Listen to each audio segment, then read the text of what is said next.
This is Cole with Rainwater Management Solutions, and I'm here to tell you today about our product, the Levetator. The Levetator is a level indicator that just uses a simple pulley system to tell you how full your tank is.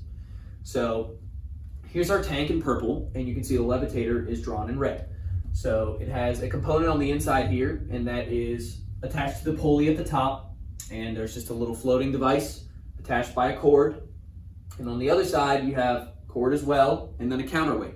So when the water level in the tank is nice and full, the float will be near the top, allowing plenty of slack for the counterweight to hang down. So when you see lots of slack, you know your tank is quite full. However, when your water level is lower, your float is going to hang down much more,